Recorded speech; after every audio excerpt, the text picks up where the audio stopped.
My name is Richard Gilman Opalski, and I'm Associate Professor here at UIS in the Department of Political Science. And it is my great honor and pleasure to introduce all of you this evening to Dr. Michael Parenti. Dr. Parenti earned his PhD in political science from Yale University and is the author of well over 20 books and several hundreds of articles that have been published in magazines, in newspapers, scholarly journals, including American Political Science Review, Journal of Politics, Social Research, and New Political Science.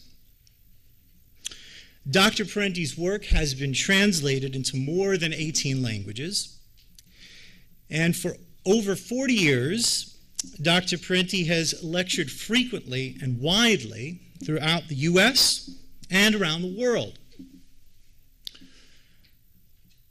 His writings cover a remarkable range of subjects, including US and international politics, media and culture, ideology, political economy, imperialism, religion, communism, capitalism, history, historiography, sexism, racism, academic repression, homophobia, war, foreign policy, and if you can believe it, many others, that if I were to mention all of the subjects he covers, that would be his time. I'm already tired. Well, you did it. So you've exhausted yourself then. Dr. Parenti has taught political and social science at various colleges and universities and has received numerous awards and distinctions, including the Charles A. McCoy Career Achievement Award for political scientists who have had long, successful careers as writers, teachers, and activists, a distinction he shares with Francis Fox Piven and Carl Boggs, among others. Dr. Parenti is an internationally known and sought-after speaker, and in my humble opinion, for what it's worth, I think one of the great public intellectuals of our time. He writes with an uncommon clarity and humor, especially uncommon if you read political science journals, or for that matter, anything I write. And yet always makes critical interventions into mainstream conversations that regularly misdiagnose our social and political problems. On a personal note, I would share that I've been reading and learning from Dr. Parenti for 20 years. For me, the discovery came through his 1995 book, Against Empire. And since then, I've read almost all of Dr. Parenti's books, save for maybe 3 or 4. And everything I've read, even where there are disagreements, is worth recommending and reading. That said, some of my favorites are Democracy for the Few, Inventing Reality, Against Empire, The Face of Imperialism, God and His Demons. He comes up with some very good titles, too, you might notice. And his latest, Profit Pathology and Other Indecencies. I should also mention one of his other recent books that I have not yet read is his ethnic memoir, Waiting for Yesterday, Pages from a Street Kid's Life. But you will be rewarded if you start anywhere. You will learn a lot. Indeed, Dr. Parenti has made generations of people critically... What's that? I said, I'm not that old. No. It's Starting with Lincoln. Oh, yeah. All the advertisements about Lincoln don't really help. But people just grow quickly, that's all. So... no, that's okay. You're just making my time longer, which is what anybody wants. They're all here for you. So, he's intervened and made contributions to discussions on the most pressing controversies in political and social life.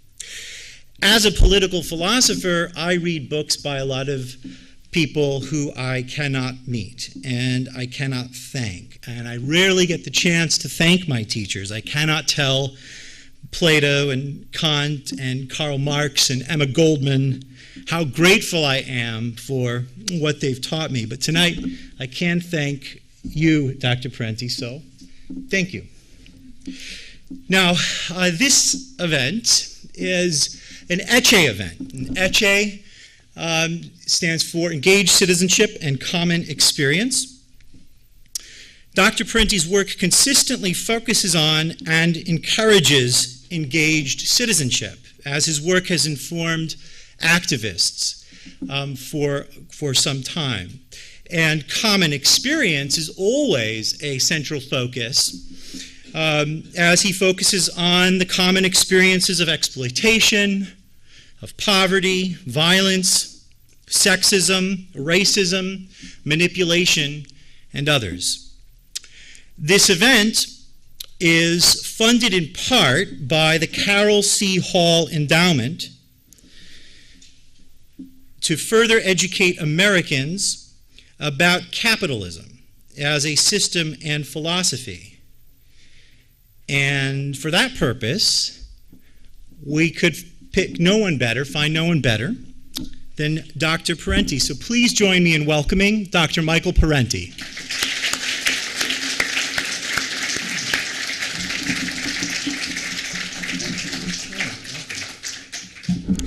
Thank you, ladies and gentlemen. It's a pleasure to be here. I was going to talk about, what was the title of this talk? Capitalism versus Reality. And what I meant was I was going to criticize, and I am going to criticize, the dominant ideologies that hold the system upon us. The dominant orthodoxy today is that the free enterprise system, or capitalism as we know it, has given us democracy and it has given us prosperity. I want to argue that it has given us neither of those two things. In fact, democracy, both economic and political democracy, emerged not along with the growth and accumulation of wealth and capital, but in reaction to it, in resistance to it. The Constitution itself is a document born of that struggle. The Founding Fathers, or framers or delegates to Philadelphia in 1787, those founders who put together and wrote the Constitution, they were rich merchants, they were bankers, landowners, and more than 1/3 of them were slaveholders. Who else, I ask you, who else could spend 4 months in Philadelphia from May to the middle of September 1787 writing a constitution? The dirt farmer can't do that. The servant, the household servant can't do that. The slave working in the field can't do that. He can't even leave his plantation. Who can do that? Only the rich and the well-born, as they called themselves. That's Alexander Hamilton's statement that the country should be led by the rich and the well-born, meaning us guys. And all the other guys are, us, yeah, that's right. They didn't exactly say it that way. But what you had at this convention, and if you go to Philadelphia, this convention hall is still preserved, to this day, or been restored. What you have is what you had there was one individual named James Madison, and what Madison did was all during the convention he kept taking notes, and at night the other guys would go off to an inn or something. He'd go back to his room and he would transcribe the notes. So we have this remarkable document, Madison's Notes on the Constitutional Convention. I read the whole thing and went through the whole thing, in which these people, thinking they are speaking in secret, because they got the windows sealed off, the room closed in. Imagine in the middle of Philadelphia summer, sealing off the rooms with all these delegates jammed in there, and they are putting together a constitution in secrecy. Madison records their remarks, and he joins in. He says, the common people are not to be trusted, and the common people are irresponsible. He moved a little bit more over to Jefferson's side on that. He loosened up a little on that in the next couple of years. But most of the people there, of course, did not change. Those who own the land should rule it. That was John Jay who said that one. So they don't pull any bones about it. They don't make any bones. They pretty much come right out and say what it is. Madison, again, in Federalist Paper number 10, which he published out to the public, the most common and durable source of faction, and by faction he didn't just mean little groups or cliques breaking up, he meant class factions, farmers against merchants against bankers or something like that. The most common and durable source of faction is the various and unequal distribution of property. And by property, he doesn't mean land. Today, when we say property, we usually mean a couple of acres you have there in the house. Property was another word for wealth. So there were people who had wealth. Democracy, as they saw it, was dangerous, and by definition, it was excessive. Democracy was something that led to mob rule. The working poor are riffraff. The Constitution, brothers and sisters, was and is a filtered system. What does it filter? Popular sentiment, popular input, ruled by the common folks. Get a look at your Constitution. You cannot vote for the U.S. president. Nobody has ever voted for an American president. You can only vote for electors in your state. And if those electors of one party win a majority of the vote, they then cast their votes for that president. That's the way it's still working. You're not literally voting for the man, you're voting for an electoral college in your state. That was done because they wanted to filter out the passions of the people. And the passions of the people, and the people were not all crazed and impassioned and outraged about this, that, or the other thing. But they saw people who wanted to challenge us, people who said your property is too much, too fast, too dishonest, too exploitative. We won't stand for it. That's what they saw as wild mob rule and all that, meaning people who are agitating and fighting against their interests and against the injustices that have been perpetrated on them. Senators, nobody, if the Constitution that they set up, nobody could elect senators. The U.S. senators were elected by the state legislators. So again, another filter between what the people want and what was their, how it impact on the rulers. It wasn't until 1917, with an amendment to the Constitution, that we now vote directly for senators, U.S. senators.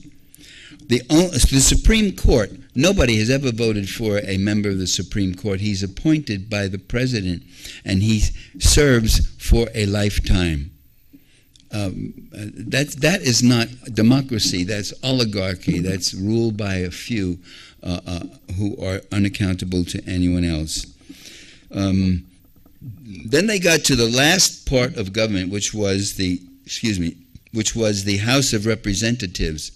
And that's when finally a few people got up and said, James Wilson of Pennsylvania, Benjamin Franklin of Pennsylvania, Colonel Mason of Virginia, that was a surprise. Mason University in Virginia, it exists, it's named after him. They got up and they said, look, we got to leave something for the people. They got to be connected to this Constitution. If we block it all out for ourselves, it's not going to get passed and be ratified. So but that fight to get direct representation from the House of Representatives really brought it out in these delegates. They started coming out and talking about the people are riffraff, the people are this, and the people are mindless, and they don't know how to rule themselves, and they need our leadership, and all that sort of stuff. As it was, this Constitution was so completely undemocratic, since it was a concoction of the rich, that it wasn't getting accepted. It wasn't being ratified by the various states. To get it ratified by the states began to ratify the Constitution with a stipulation saying, we will accept this U.S. Constitution and take it on the U.S. government as long as you add human rights to the people. And that's when Madison got down there and he wrote the first 10 amendments to the Constitution, which we know as what? The Bill of Rights. The Bill of Rights, and that very first amendment is the people shall have the right to peaceful assemble and to have freedom of whatever they want to say and their religious rights and so forth and such. Never said that we have to have religions or we institute any religion in there. Not at all.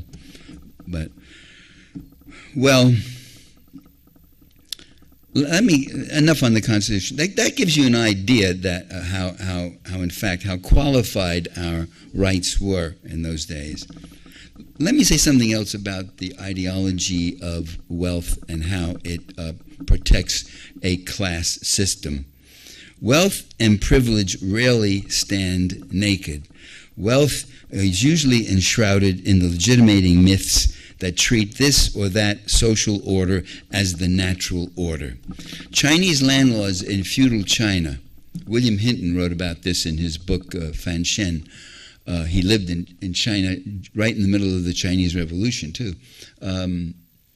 The Chinese landlords used to have a saying that they used to tell the peasants who worked and half-starved themselves so that the landlord couldn't live good and well and wastefully and whatever else.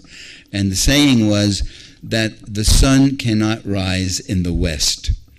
See, the sun, you can no more rule and run things and push me aside and try to live without me. You can no more rule than can the sun rise in the west instead of coming from the east. And so it is, that's what capitalism gives us today in the ideology that is promulgated. It gives us these mythologies that it fosters democracy. And I was trying to tell you that those of wealth and property and control did not push for democracy. They talked about democracy the way many of the ancient Romans did, as a dangerous thing, a mob rule, a proletarian rabble, and so forth.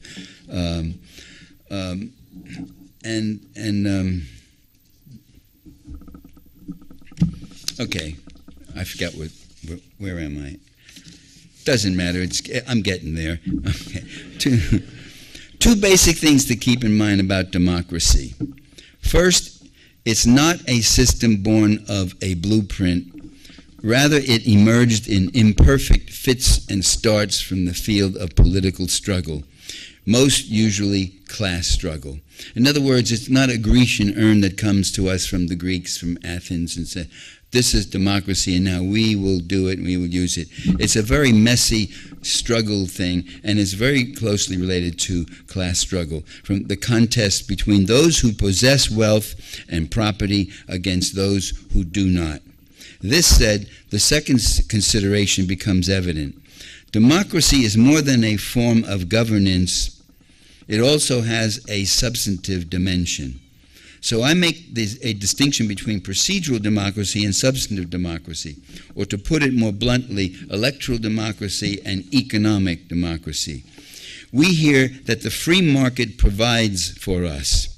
We should try and depend on the free market, which is one of the great gifts of capitalism, we're told.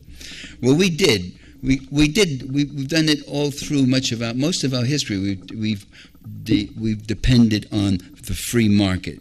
In 1900, I say the free market, I call it 1900, because you look back at 1900, there were no government regulations to speak of, no minimum wage, no limit on the work day.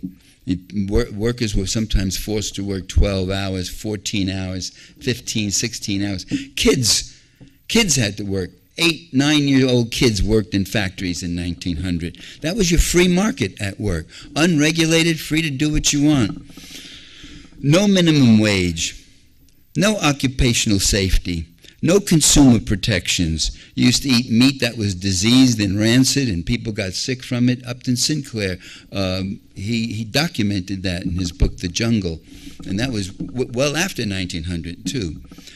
No consumer protections, no public education in most communities, no hygienic regulations, no housing safety standards. So let the free market take care of that.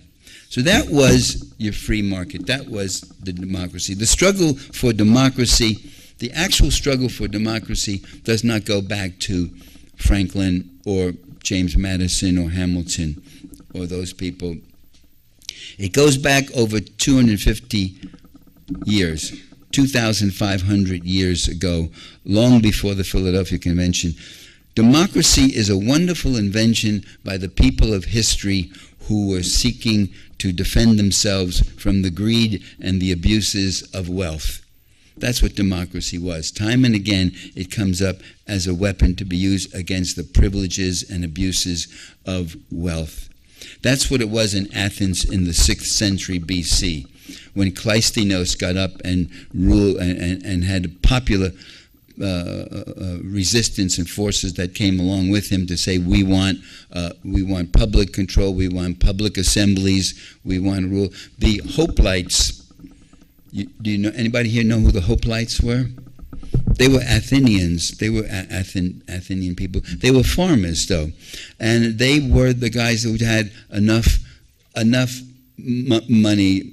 I don't know how much money, whatever. They had enough property. Small holders. They were small holders who could buy a shield and a broadsword and serve in the infantry, the Athenian infantry, and they put up one of the first things, with Cleisthenes going along with it. Cleisthenes was an aristocrat. He should have been on the other side with the rich guys. He was one of these aristocrats who sided with the people and was a Democrat. He believed in democracy. Cleisthenes had one of his young lieutenants, one of the best guys who were fighting, he was also a member of his same family, from the same aristocratic family, and he became known as the most famous democratic leader in Greek history, and his name was Pericles. We all in grad school had to read Pericles' monumental statement to the Athenian people and all that. So the Hoplites, these small farmers, said, we want to vote. We want an assembly. We want to make decisions. If we're going to have to fight these wars, we want to be able to vote on whether we can, or whether we want to, and whether we don't, and whether it really serves our interests, and whether it doesn't. And that led to this remarkable thing called the Popular Assembly, where people just had lots, and any week, maybe 10 of you might have drawn lots, which said you got to take 2 days in the assembly and listen to these cases and vote on them. And then there's rotation, you know. And all of Athens is before all of Athens that were not in servitude, that were free citizens served. That was a system of democracy. That system, by the way, was really resented by Plato and Socrates. You know, you read Plato's dialogues, and he's got Socrates always talking about, look, a cobbler, a shoemaker should make shoes. He could concentrate on that. That's his gift. Whereas the statesman, which would be one of his rich friends who was out there, the statesman shall rule the state, and everybody in their little spot. The laundry lady will do the laundry, and this person will do that, and all that. And in other words, people should not come out of their little roles and think that they can have a say in ruling themselves. So Socrates was not somebody, I don't adore him quite as much as some of my colleagues in political science do. Um,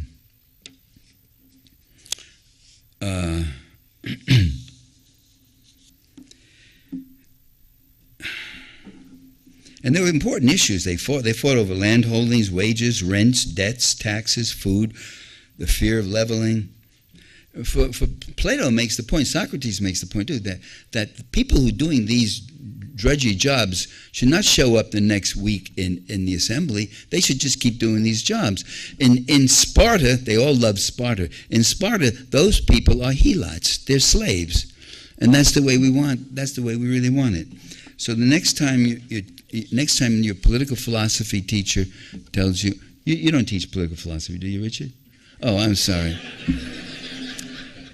But I know he's a Democrat. I know he is. He's Western. He's one of those liberals. Huh? A liberal? How do you like that? You're going to hold it against him? No, you can't do that.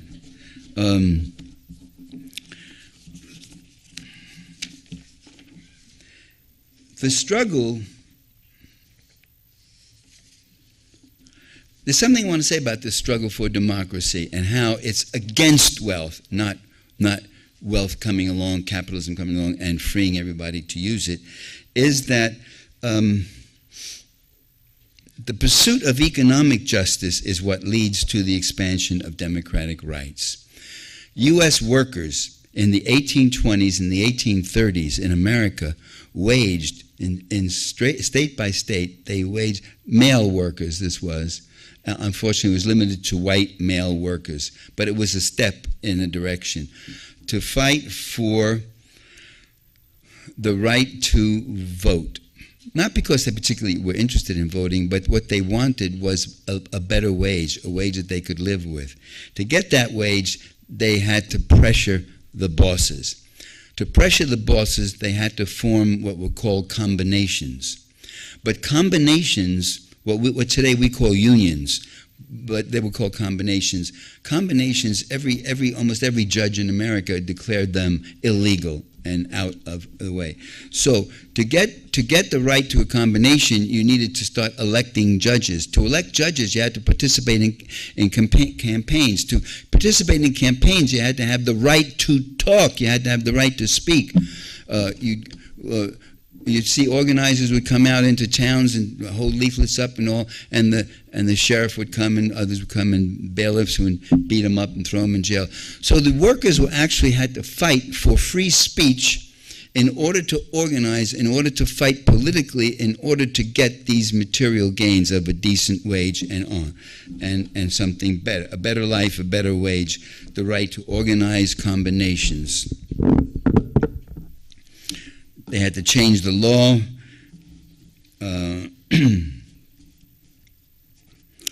So in the pursuit of economic democracy, challenging dominant class interests, they end up expanding political democracy.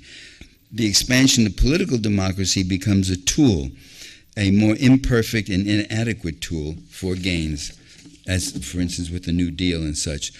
So with the struggle for civil rights waged by African Americans. If you read the older African American civil rights leaders, even before Martin Luther King, people like William White and others, NAACP and such, they talked about segregation, of course, and Jim Crow and the terrible oppression of it, but they also were hitting bread and butter issues like jobs, housing, protection from police abuse, protection from lynch mob rule, decent living conditions, wages and such. But gains have to be made. An end of mass incarceration, as today is a blooming issue, as you know. Mass incarceration, people getting arrested because a blinker on their car is broke or something, or their driver's license is expired a month ago, or something. That's me, by the way. So. Almost didn't make it here. The same with women and the right to vote and such. The right to vote among women was not merely a gender competition of, well, you men have it, so we women should have the right to vote. Women had very real injustices facing them. If a woman inherited something from her father, she gets married, her husband owns it. They couldn't own property. In one thing after another,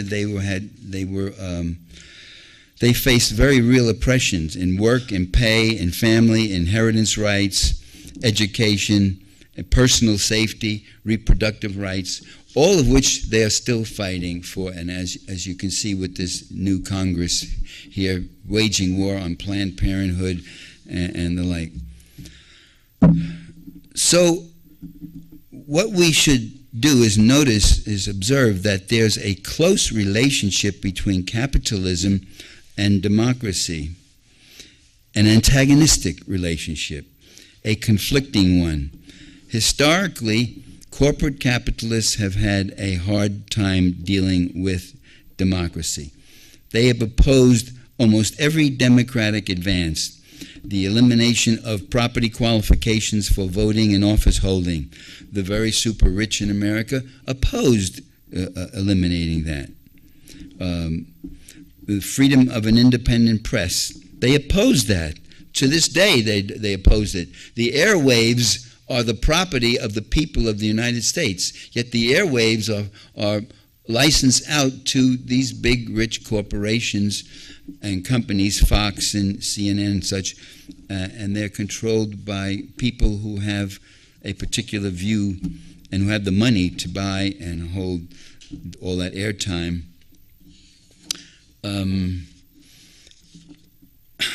Freedom of an independent press, the right to collective bargaining.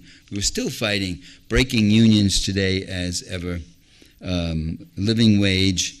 They opposed direct elections of office holders.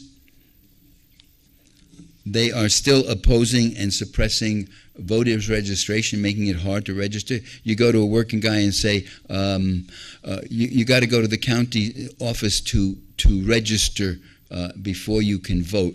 Well, the county office is 25 miles away. It's 25 miles there, 25 back. He's just worked a long day. He probably can't even get there before it closes. So he ends up not voting. And it's a way of doing what the framers were trying to do, as you see, which is suppress and make it difficult for the ordinary people, the poor people, to qualify to vote and to participate in this system. They're opposing early voting. Early voting means instead of waiting for that one Tuesday in November, which may not be a day you could even do it, your boss wants you to work 10 hours that day, you can do an early voting. Earlier in the week, there'll be 3 early days or something that you could pick, or a whole weekend where you can go and vote. Accessible registration. The Republican Party today is against early voting. It's for fewer polling stations. It's for briefer voting hours and periods. It's calling for 2 hurdles, a birth certificate and a picture ID, or 2 picture IDs of official documents. You know, I was just thinking, do I have 2 official picture IDs of documents? I do, because I happen to have a passport and a driver's license. Well, there's a lot of people, poor people, elderly people, who don't have driver's license, or there are a lot of people who don't have passports. They don't get an opportunity to travel abroad. Well,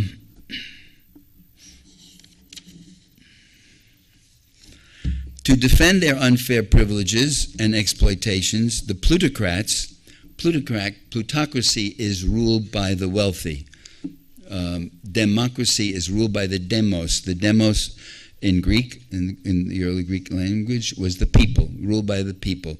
So the plutocracy here, the plutocrats sometimes must resort to force and violence, which they do. Labor battles, breaking unions, breaking demonstrations. Consider the coordinated police repression of the Occupy movement. Do you remember, any of you remember the Occupy movement of 4 or 5 years back or so? Yeah. Well, it was 1% versus 99%. And the problem was the 1%, the super rich, had the police on their sides, a militarized police that went out there and systematically, in 15 major cities, made war against the occupants.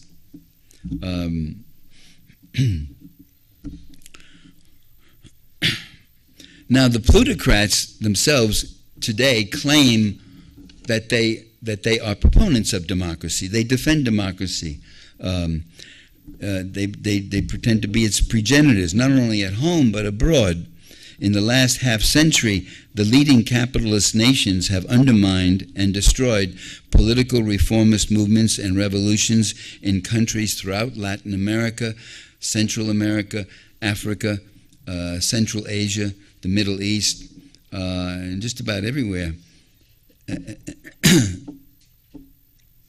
Europe, too, with the destruction of Yugoslavia, which was a social democracy, which President William Clinton bombed for 78 days and nights, and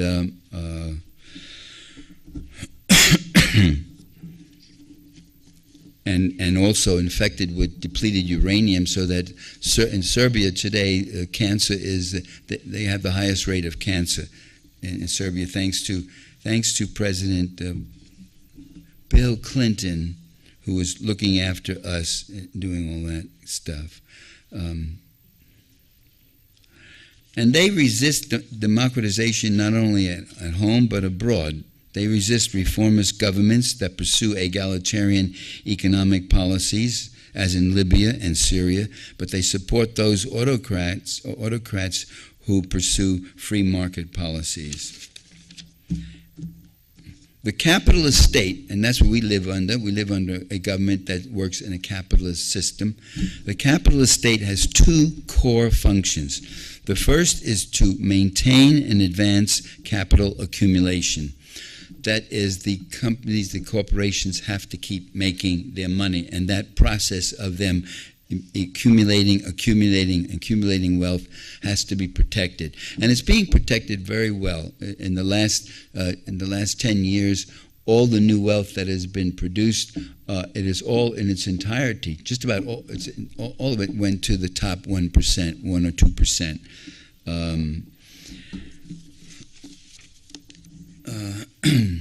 And when I talk about capitalism and such, I'm talking about the giant corporations. I'm not talking about mom and pop small businesses, because that often always comes up. Someone always raises their hand and says, what about mom and pop small business? What about, mom and pop, and they get a little thing together and they sell nice little this, and they make a little money for themselves, and they hire someone, so they create a job and all that. And small business is actually a source of jobs in America. All I can say is, I'm not talking about them. Lenin was right. He said 10 million small businesses count for nothing. A few giant cartels count for everything.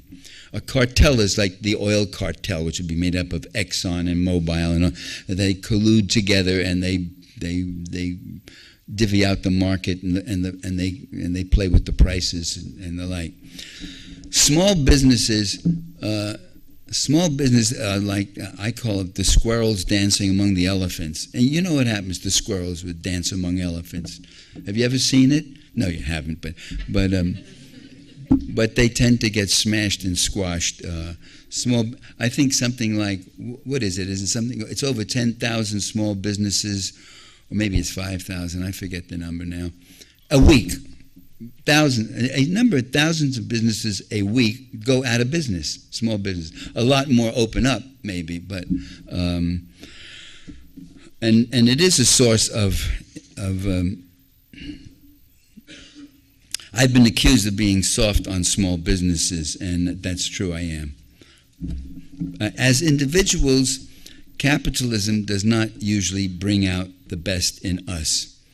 We face too many ugly necessities created by the competitive dog-eat-dog system.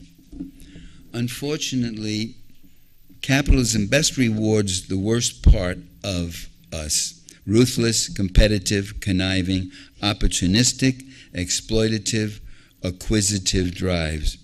Private enterprise, as it's sometimes called, gives little reward and often much punishment, or at least much handicap, to honesty, compassion, many forms of hard work, cooperative and collective effort, love of justice and fair play, and a concern for those most in need. There was a great labor union leader who later became a noted socialist leader, American, named Eugene Victor Debs from Indiana. And Debs remarked with bitter irony that to the extent that, that life in an advanced capitalist state is made bearable or decent, barely decent, it's because of the humanizing effects of democratic struggle and labor struggle. Ironically, Debs started figuring all this out while he was in jail. He was leading the railroad strike and all that, and he got beaten up and thrown in jail. I've been beaten up by police and thrown in jail. And let me tell you, when you get slammed in the jail and slammed against the bars and thrown in there and they lock it up, you have time to think, you know. You really sort of sit there and you say, what is going on? What is this all about? Wait a minute. Where's the stars and stripes and all that stuff? Nobody's singing. Nobody's going. And Debs was sitting there and he's saying, this is crazy. Why are the cops on the side of the big bosses? Why aren't the cops out there on the side of the workers? We are the people of society. We're the people who do all those jobs. And then he began to realize that the state is not neutral. That state is not neutral. If there's a disruption and this, that, the state comes out and they start serving the powers that be. Well, but Debs was making this other point, which I thought was very interesting, that the more successful we are, we pull down certain, increases and betterment in wages and this or that and this and that. We make life a little bearable, more bearable. We cut our 14-hour day to a 13-hour day. That's a little bit better, Whatever we try to make this society more human, we are legitimating it. And what we really should be doing is telling the people, look, this isn't for us at all. This is a society that's heartless and inhumane, and we're making it somewhat a little more humane. We create little patches of community and democratic distribution in which we try to live.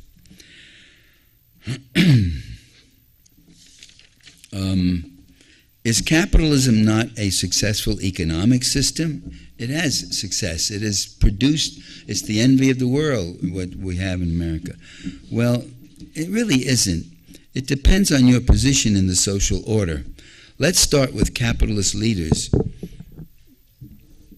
Nancy Pelosi, Congresswoman, Democratic Party, Speaker of the House, in 2008, at the end of Bush's term, George W. Bush's term, she says, Bush is a complete failure on every policy area. I would argue Bush was a smashing success in almost every policy area. Bush himself didn't hold back in his personal praise. He said, and I think he was right, absolutely right, he said he accomplished everything he could do within the strictures of the presidential office, except two things. He failed to undo Social Security. That means pensions, dependency, and disability. That's what Social Security covers. If something bad happens to you, you will not be left to just lie in the street. You do get some support.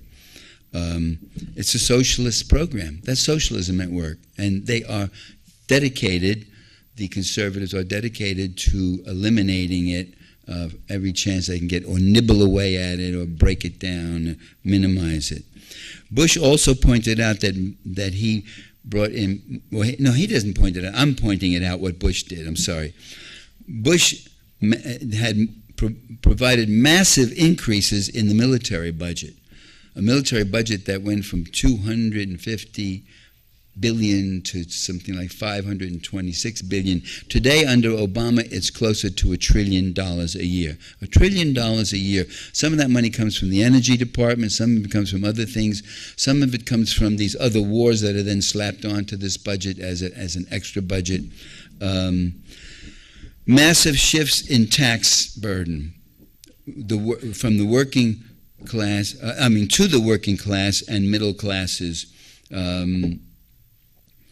Tax burden, cutbacks and defunding and deregulation of human services, including public education and environmental protections, massive debt, which helps to defund government, defunds human services. Wait a minute, I've said all that, didn't I? I'm sorry. Kill these programs, not because they don't work, but because they do. That's why they want to get rid of Social Security, not because it doesn't work, but because it does. It's been about the best check on poverty, elderly poverty, that we've had.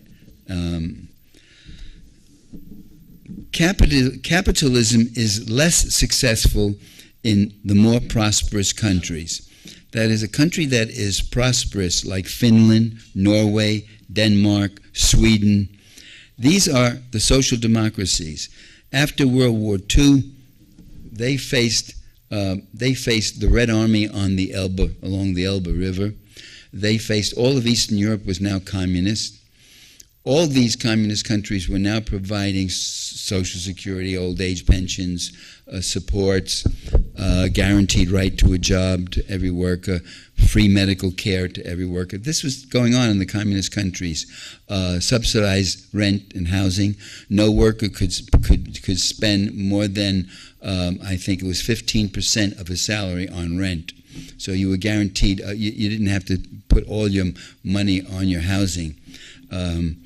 These kind of things were very embarrassing. And after World War II, you had a very strong social democratic parties, including some communists, voting and bringing in governments that did these generous human services for all, more equitable tax system, consumer and worker protections, excellent utility and transportation services, and then all the things I just mentioned about the other social democracies. But social democracies are recent. And they're never really secure. Look what's happened in the United Kingdom. It's rolling back now since Tony Blair. They've been undermining it and cutting it back, and the Brits are paying more and more and getting less and less for it. And there are cutbacks all through Western Europe because there's no more Eastern Europe. There's no more communism. The Red Army's gone.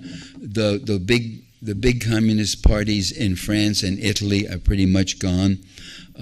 So they don't have to, the guys at the top no longer have to make frightened concessions to the mass of the people. In contrast to the social democracies of Western Europe, I mean, they're still pretty good. They're better than what we've got. I mean, if you were ill, you're much luckier to be ill in Finland than in the United States. Capitalism is a more complete success in countries like Indonesia, Nigeria, Colombia, El Salvador, places like that. That's where, let's take Indonesia. And by successful, I mean more successful in serving that 1% at the very top. They don't have to kick back for all these regulations and all these human services and such. In Indonesia, there's no customer service or warranties on commodities. Drinking water is privatized and unclean. You have to buy drinking water, and you got to hope it's clean. No public health services, no environmental protections, chaotic auto traffic, regular bus plunges, buses going off because roads are so poorly graded and unfixed, rampant crime, terrible poverty, but the rich in Indonesia, they live so well. They live in such lush luxury. They have small armies of servants who serve them. And the servants are de facto slaves. And if the servant doesn't want to serve and wants a day off or wants that, he or she can be kicked out. And there'll be 5 other people waiting at the gate to come in and serve. And so that's the kind of world that the capitalists want, a world of billionaires who can call their shots and the rest of us lining up with bowed head. Capitalism makes a claim not only to democracy, but to prosperity. Not true. The goal is private wealth for the few and public poverty for the many. And that's what I was saying about Indonesia and the like. The poorer and hungrier you are, the harder you will work for less and less. And the more surplus value I, the boss, can extract from you. Free enterprise and competition are widely celebrated as part of the dynamic and abundance of capitalism. In fact, the corporate enterprise system almost always is in a state of crises. Even in the USA, abnormality is normality. Recessions, 1780s, terrible recessions, terrible fights about land rents and taxes and such. It led to Shays' Rebellion, and Shays' Rebellion led to the Constitutional Convention. They hurried together to whip together a stronger government to stop this kind of thing. 1805 panic, 1820s recessions, 1850 market crashes, 1873 a whole decade of depression. Another whole decade, 1890s. Teddy Roosevelt, 1896, saying, this country needs a war, any war. And he got it in 1898, which was what? The Spanish-American War. 1910, 1920s. The 1920s were a recession time. I never learned that. We always learned the 1920s were what? The jazz age, right? The roaring 20s, they would call. Charleston. With very little inducement from you, I can do the Charleston, right? But I won't. This went on through the whole 1920s. You know where the recession was in the 1920s? It was mostly in rural areas, which is probably why it could go undetected. But in the rural areas, it was very hard on people, both black and white. Then at the end of that decade, in October 1929, came the great crash of the stock market, and the Depression came. That Depression lasted from 1929 to 1941. It ended in 41-42 because the U.S. was now in a major global war against Japan and Germany. And the 1941. This is where you got to take a look more closely, because this explains the great American prosperity, and it did come around that time. I remember my uncle Nick and my dad and my Uncle Joe all talking and moaning about how the war is going to be over fairly soon. I think it was coming, like Germany was just about falling, and Japan they were waiting for them to surrender. And we're going to be hit with a terrible depression again. I said, why? I always used to hear about this thing called the depression. The depression. You're surprised to know I was even alive then. I look so young, don't I? You thought I was like like 35 or 40? I know. Okay, yeah, right. They understood that 9 million young American men and some tens of thousands of women are going to come back out of uniform and come back into the economy. There's going to be no jobs. Where are all the jobs going to be? See, the Depression ended in 41 because the U.S. was ready to really spend. They spent deficit spending. They spent enormous amounts of money to do in war what they would never do in peace, which was to build all these planes and tanks and whatever else. But when the war was over, these 9 million of these people who came back entered the GI Bill of Rights. GI Bill. The GI Bill was a tremendous program. It brought to every veteran from the war could go back to school, and he would get a full stipend and a full payment of his tuition fees, also a scholarship. and or others could start small businesses, and others could do all sorts of other kinds of things. It turned out to be one of the most economically terrific things. GI veterans who hadn't finished high school were now becoming accountants who are going on into other professions. It actually enriched the whole economy terrifically. Another thing that happened was all during the war, people like my Uncle Nick, who used to make $50 a week as a garage mechanic, was now, he quit being that during the war, and he went to work in a war factory and making planes and this and that. So you had people now doing all this kind of work and coming away with lots of money. The trouble is they had nothing to buy. I remember that too during the war. Everything was rationed. So you had all this money now, but you couldn't buy. The factories were no longer making electric toasters or refrigerators or cars or anything like that, or houses. The factories were making planes and tanks, and you couldn't buy a tank, and you didn't have much use for a tank anywhere.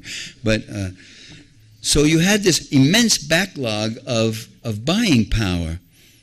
And that's really one of the problems of recessions is, of course, you haven't paid your workers enough money to buy back the goods and services that they're producing.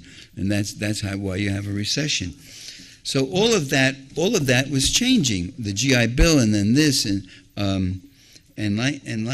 you from 1947 to, I would say, 1979, 1981, during the last 2 years of Carter, where he started selling out, and the introduction of Ronald Reagan coming in, up until that time, that's the immense prosperity you got. Building of suburbia, building of highways, the kind everything you see and take for granted now, freeways and highways, all those things, they didn't exist back when I was graduating from school.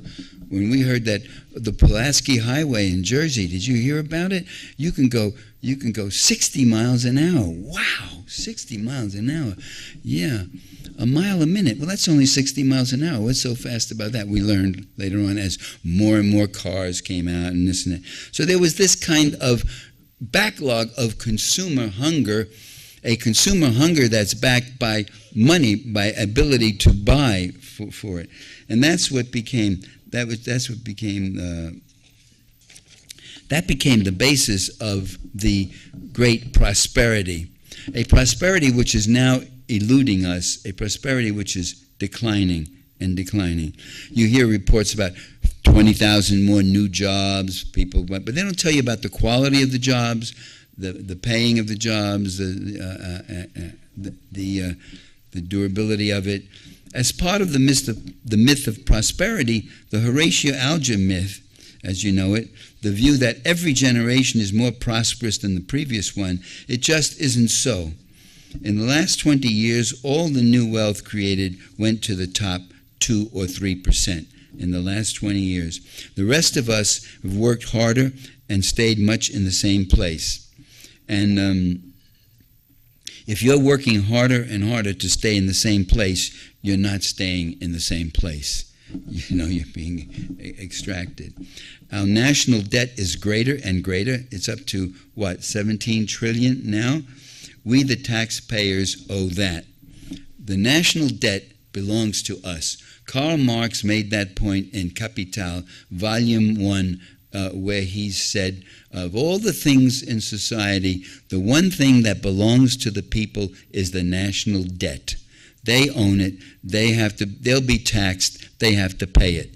And they pay it to those who own all those U.S. bonds, those national bonds and such, which are the rich. So this recession that we've been living in now, the 2008-9 one that's still going on at 2015, these recessions, it's like all recessions, it has certain advantages, not for us, but for the 1%, the people at the very top. It wipes out weaker competitors. It allows mergers at more affordable costs, concentrations. Marx called that, he even had a phrase in and I'll tell you again, Volume 1, Chapter 32. Chapter 32 or Chapter 23? A lot you care, but one capitalist, the phrase was, one capitalist will kill many capitalists. Back in 1910, you had something like, I would say, there must have been 20 or 30 auto factories, auto businesses arising. About 13 of them provided electric cars, believe it or not. The electric cars got wiped out, though, and the others came in. By the great prosperity, we're talking now no longer about businesses, we're talking about giant corporations. You had only 3 auto companies, right? Ford, Chrysler, what was the third one? General Motors, the biggest, I forgot it. Yeah, General Motors, right, thank you. And that's the way it is with the oil companies. That's the way it was with the meat packing companies. There must have been about 200 meat packing companies to play safe, I'll say by World War I or by 1920, that had broken down to Armour and Swift and 1 or 2 others, about 4 or 5 of them. I'm thinking of the book, gosh, you see, that's the trouble, you can't remember it. The Triumph of Capitalism. Who wrote that? No, the Triumph of Conservatism. I'm trying to remember. It was about that turn of the century where the cartels and these few big companies took over. And it happens all the time. I think it happened with computers, didn't it? I mean, there were all sorts of little companies starting up, people's garages and this and that, and then it gets back down to what? 3 or 4 companies, giant companies with billions of dollars. Well, that doesn't mean that these big companies don't take money from the government. They do. They don't want you to take money from the government. They don't want you to get food stamps. They don't want you to get rent subsidies. But they take money. They take billions every year. They take over land, for instance. What the Pentagon does with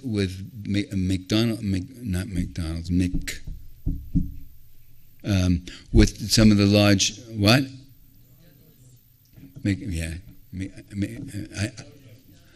I know. You know, I'm half deaf too, so I can't. Douglas, McDonnell Douglas, right? Well, they'll give them the land, they'll give them the materials. They can build the factory, and then they can produce whatever new jet or new rocket or new instrument of death is needed, and this is all done compliments of the taxpayers. Okay. The goal of giant global capitalism is the third worldization, not only of the U.S. economy, but of the entire world. I've written books on that. The U.S. global military machine undermines any country, any government, any leader that uses the land, labor, capital, and natural resources for the development of their own country. So we have not only public suppression and impoverishment at home, but we got it around the entire globe, with wars 2, 3, 4 at a time, military bases, hundreds of them around the world. The empire feeds off the republic. The face of imperialism, I called it. $1 trillion a year is spent from the Pentagon budget and related budgets, increasing the deficit into trillions upon trillions. I didn't do much about foreign policy. I was trying to concentrate on the whole ideology of it and such. I advocate socialism when it works and because it works. The post office, it works. They're trying to bust up the post office, and they're doing a good job of it now, the Republican Congress is. But it was a very decent kind of thing. It was the largest union workers, a group of union workers in any one enterprise. You could deliver, you still can deliver for 47 cents. You can deliver a letter from your door to someone 3,000 miles away, or I'm sorry, we're not in California, someone 1,500 miles away in L.A. And for 45 cents, 47 cents, you can do that. Social Security, we've got, and I like that. I think it's fair, it's humane, it's decent. Medicare, when it works, against a prohibitive, profit-driven medical and insurance corporations. Public health care for everyone and everything. Housing, transportation, as in France, for instance, or Japan, where they've got these tremendous super monorail trains that go that cannot be derailed, haven't lost a passenger in 10, 15 years, have given out billions of rides and the like. I like that. Public utilities, I find that's better than private utilities. I live in California, and I got PG&E, Pacific Gas and Electric. Well, it's the highest rate. It's the highest. They talk about private competition, and we're efficient, and we give you. Well, they don't do that at all. They charge us the highest rates in America. If you had a public utility, that public utility doesn't spend millions of dollars on advertising. It doesn't spend millions of dollars on its CEO bosses having to be paid 30, 40, 50 million a year. The public utilities are much safer. PG&E got a $45 million handout from the state of California to start checking up on the gas leaks in this whole system of gas. And it didn't do it. It even got, in San Bruno, it got complaints from people who were smelling gas, and it didn't do it. It used that money to wage a proposition campaign, to have a proposition which said that only private utilities can function in California, no public utilities. And they had millions of dollars to spend, and the miracle was that they lost. The people voted against that. The people are interested in socialism, as long as you don't call it socialism and you just give them the benefits and the functions of it. And so what PG&E did was they spent all that money on that campaign. They lost the campaign, but in San Bruno there was an explosion, a gas explosion, a gas leak, and 8 people were killed and 40 homes were blasted. I saw photographs of it. I treated it in my book, Profit Pathology. I had a little bit of a chapter on that. And public education is being destroyed, as we see before our own eyes, where students are having to pay for education when they were supposed to get one that was free with minimal costs. Where professorships are getting wiped out and adjuncts are being used. An adjunct is a teacher who gets paid only by a course, one course here, one there, and all that. Very poorly paid, hard to survive. And this is what's happening. And the money goes to the big administrators and goes to the presidents of the universities and the regents and the like. So you turn the university into something that resembles a private corporation. We hear that we must fix the system. Unfair tax distribution, insufficient health care goes on, low wages, wage theft, all sorts of inequities. But no, some of us argue, the system is fixed. It's rigged already. It is the way they want it to work. As far as they're concerned, these last 10 years haven't been so bad. Hasn't been bad. It's fine. Things are going fine. What are you so upset about? But tell me, and I've had students say, I'm going to close right here. I've had students say, one time when I was teaching at SUNY, State University of New York, in Albany, the students said, but what socialism, how would it work? It's a dream, isn't it? A dream in theory and a nightmare in practice. That's a phrase I myself coined just to sum it up for their anxieties. You think it's a dream in theory and a nightmare in practice. My students at SUNY, they would say, how would it work? And I would say, well, you're sitting in it right now. You are too, or less and less, of course, as they privatize it. Better than private colleges on Long Island and more affordable because before they raised tuition horribly and privatized private education.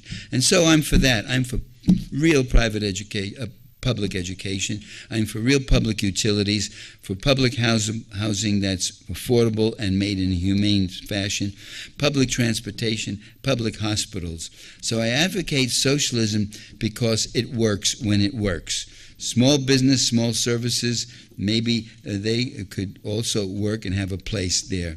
End the power of these giant corporations, bring back real democracy and real prosperity. Thank you for your kind attention, folks.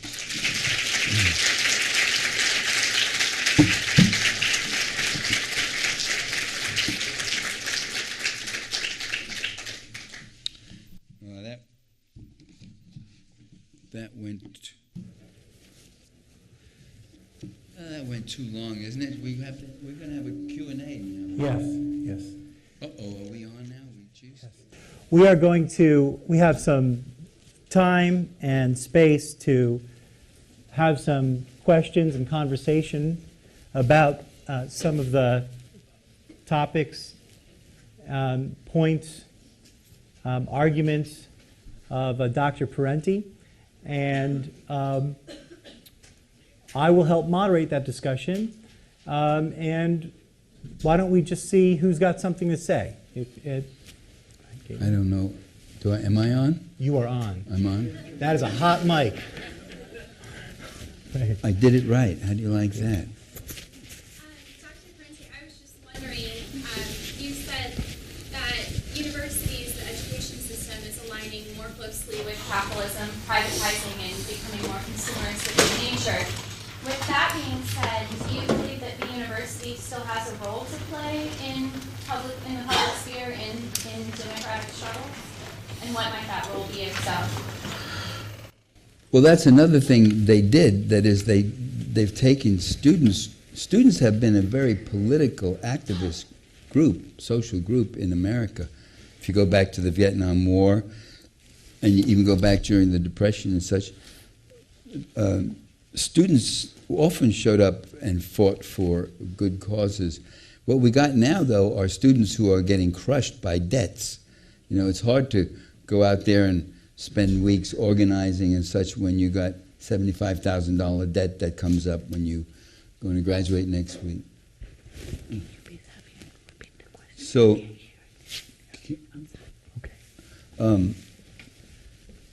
so what was your question again? I'm sorry. The question, actually, I was just asked to repeat the questions because for the audio recording, none of you can actually be heard. So I will do my best to repeat in short form the question. So the question was, with the privatization of public universities and universities in general, do you think that the university still has a role to play in what you called substantive democracy? Yes. Universities throughout history, not just here, but in Europe and such, have always had a role to play. The youth are people who know the score. They are exposed to the contradictions of the situation, and they often have very idealistic commitments. They do. I remember that during the Vietnam War. I wasn't a student. I already was a teacher. And I would get up there, and we'd get on that line and face the cops down, and it wasn't for, and we were characterized as just a bunch of vandals, just a bunch of blowhards and stupid and obscene and potheads and so forth and so on.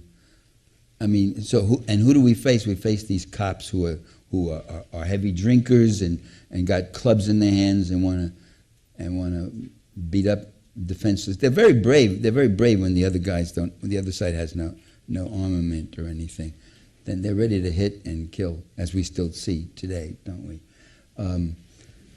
So my answer is yes. The plutocrats always saw the students as a problem, and as people who agitate and confront things, and there are too many of them gathered all in one place, and that's dangerous. Did I answer your question somewhat? The board of trustees of these universities are just like the board of trustees from corporations. They're made up of big company guys, General Motors, General this, General that, and the other thing. And they get paid the salaries. You know better than me about the recent times, right? They're getting paid Quite a bit. I won't put you on the spot. I know you're still working here. That's right. It's good to associate now and then with someone who has a job. I can tell you, makes me feel good. Yeah, go ahead. Thank you for coming, Mr. Parenti. I remember when I was in Dr. Yomapolsky's several of his classes, we ended up doing an independent study, and Dr. Yomapolsky recommended that we do an independent study about Michael Parenti. Not too close now. What do you mean? Sounds like I've got some problems. Or something. You didn't see us looking through your window? No competition on your books, and we went through it, and he actually exchanged us an email. What was the reaction of the students to the books? Well, it was just he and I. Oh, I we see. just read your books and discussed it, and I wrote some papers about it. So I'm really excited to have you here. Hearing you speak, you remind me a lot of a presidential candidate that's out there hitting the trail right now, and I'd like to hear what your take was on Bernie Sanders, because as a former Marine, a combat veteran, someone who studied you, now I follow the man. His stump speeches sound a lot like what you were talking about tonight. So what is your take on Bernie Sanders? So the question is, what is Dr. Parenti's view of Bernie Sanders? Well, Bernie and I were very close friends for years. He'd come over my house when I lived in Washington, D.C. He came with his son once, and my son was visiting me. I made them dinner. Bernie and I both ran on the Liberty Union ticket in Vermont. I ran for the House of Representatives. Vermont has only one congressman, so you can't get gerrymandered out. But it meant I'd go up and down the whole state, and I got 7% of the vote. Bernie ran for Senate, U.S. Senate. He got 2% of the vote. Not that I'm trying to be committed.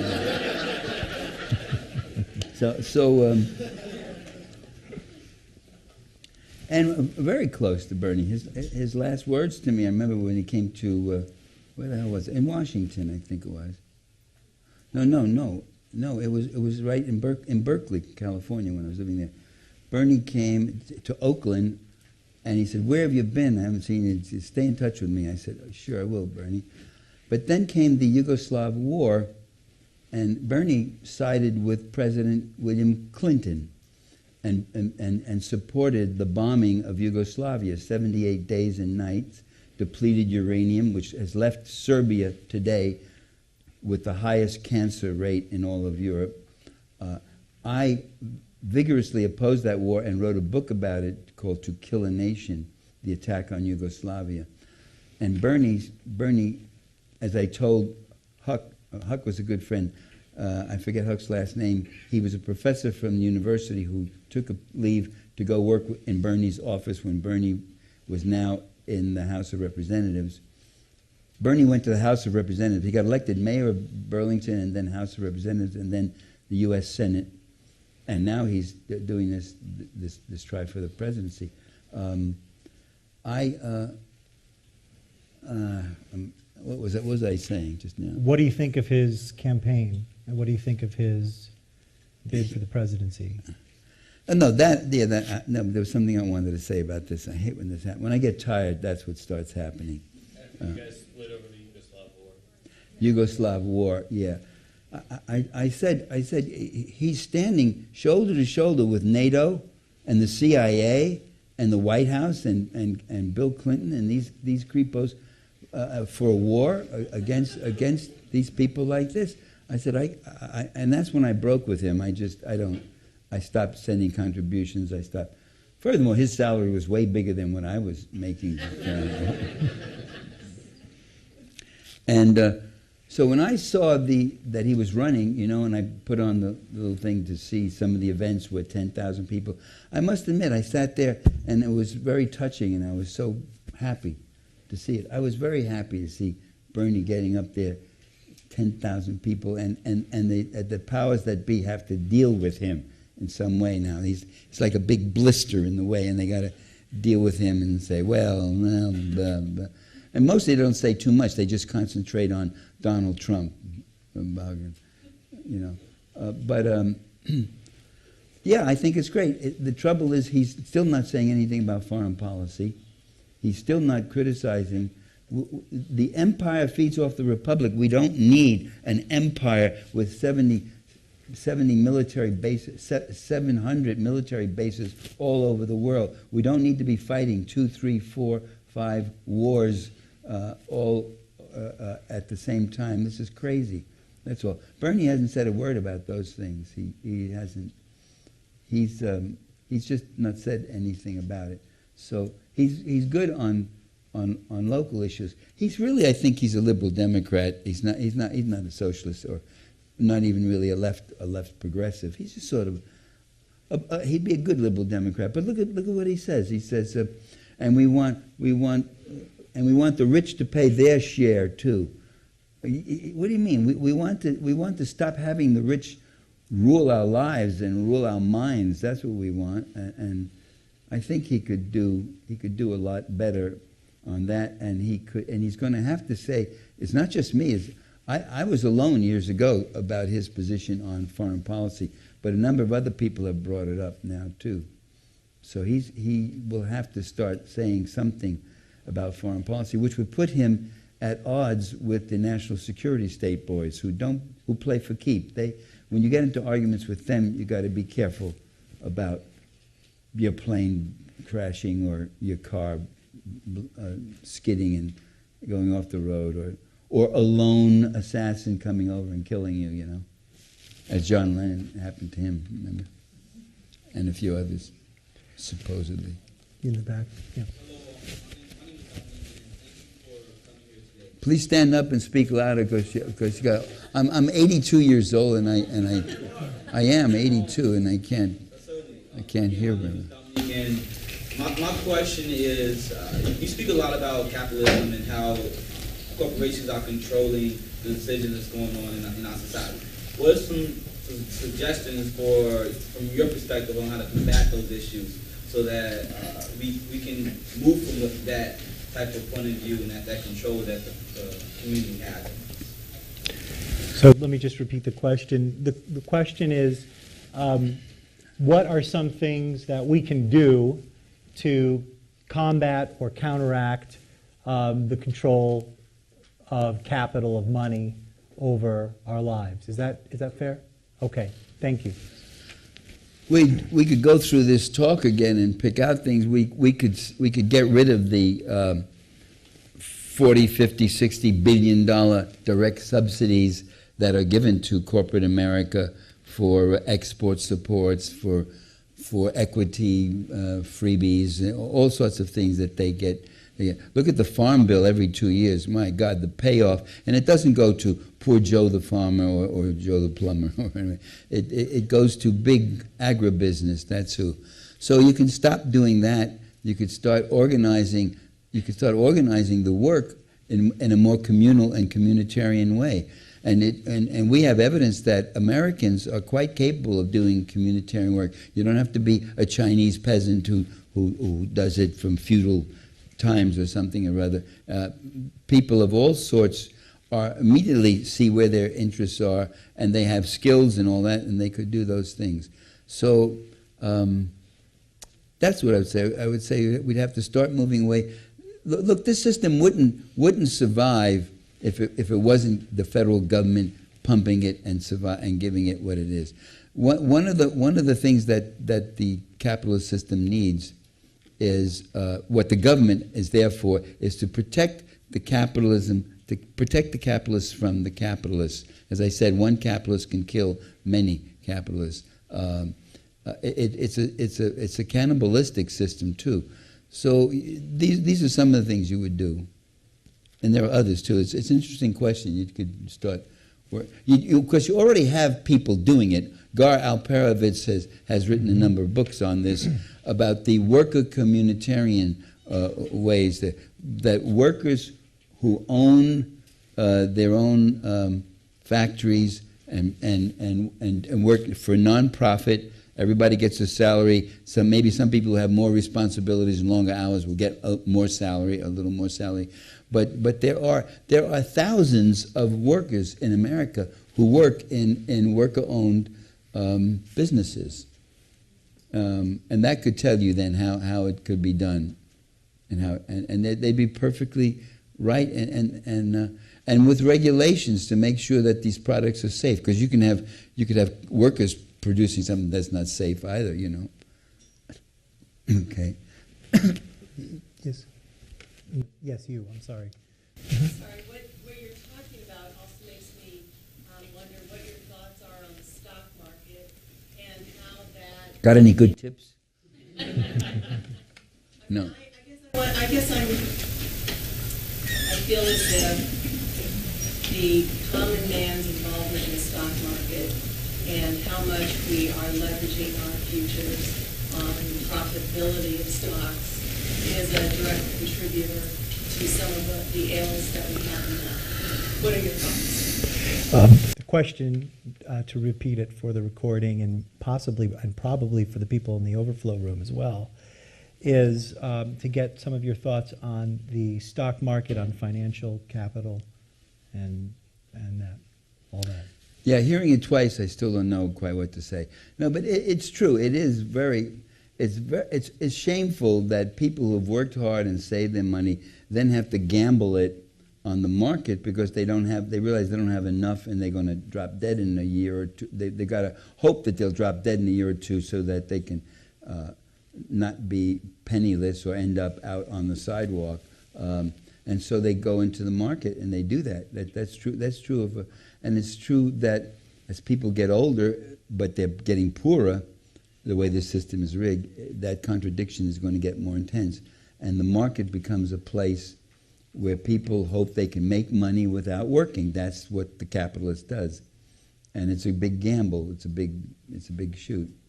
But the people who are most successful at it are the people who spend all their time with it and who have diversity of investments. The Warren Buffett said, you know, he's most successful. You guys all are going out and you're taking a dive and your stock is worthless. I'll buy it up. Why will I buy it up? I'll buy it up because I can get it for a penny, and then once it starts climbing back up again, I'll sell it. So you sell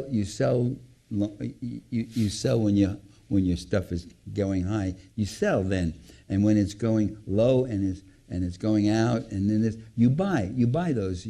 That's what you buy. That's how Buffett made his billions. And so the whole thing becomes a casino game, you know. Might as well go to Vegas because it's a terrible way to have to end your life, struggling in that manner. I might just add one point to this on you mentioned the Occupy, well, that was called Occupy Wall Street. And right. So a part of the sensibilities of that movement took aim at what we call the phase of financial capital, which is more this abstract, you know, placeholders for money, and you start to talk about, which enable you to talk about a market that's performing well or not, completely unrelated to people's everyday experiences in the real world. So I think there is an ability, and I think Occupy Wall Street reveals that, of everyday people, young people, to be able to see the dissonance between the performance of the market and the performance of the capitalist reality. So if you turn on the TV, you oftentimes will see the stock market is doing well, the Dow Jones is up. But that's an utterly irrelevant piece of information for a person who doesn't have a job. And for most people who do, it's also irrelevant. For people who do have jobs, that information is sometimes equally irrelevant. And so I think there is a sensibility there that's also really important to start talking about financialization, the stock market, and Wall Street, because capital, I think, functions not in the old way of always, you know, you have production centers where you see the worker and the boss. It's become increasingly abstract with globalization, harder to see where it works and how it works. And it's one of the things where I think people oftentimes talk about Occupy Wall Street as something that's over and done and therefore, a failure. But I think it was, and still remains, remarkable evidence of the ability of everyday people to see the source in an increasingly abstract economic system. Excellent response. Yeah, I agree. And you call on. Okay. Go ahead. Yeah. Yes. Well, let's try now, because we have gone a bit. We shouldn't go on too much longer. Let's try now to get less, if not. Let's eliminate introductory comments and just get questions, because we're going to run out of time, and there are a lot of people who aren't going to. I'll say this already in advance. There are a lot of people who are not going to get to speak, and I apologize in advance for that, but we can't take all the questions. Go ahead. Actually, I have 3 questions, and I'll go fast. One thing, they talk about innovation. Innovation and capitalism kind of go together. And to have growth, you need innovation. So how does innovation stack up with a communist state or a socialist? 2, as far as using Denmark, etc., those Scandinavian countries, they get the benefit of the rest of the world having a military, the United States and the rest of the world doing development in pharmaceuticals and so forth, so they get the benefit of that, and they don't have to spend the money on that. They can spend it on social. Number 3. Oh, wait. We just got to take you. No. I'm 80, so I'm going to forget. I know you're 82, so I'll forget what I'm going to say it, but I'll say it. So, see? Mankind is mankind, and no matter what system we have, socialism, Why did you call on this guy? or capitalism, mankind is flawed. There are people who want to steal, there are people who want to take advantage, there are people who want to get ahead before anyone else. It is because people are imperfect that you don't build a system that feeds their imperfections and harms their perfections.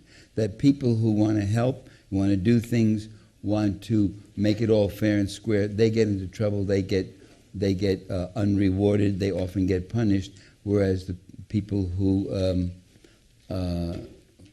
pursue money in the most treacherous and amoral ways, they get benefited. And you're telling me about them. You're saying we can't do without them.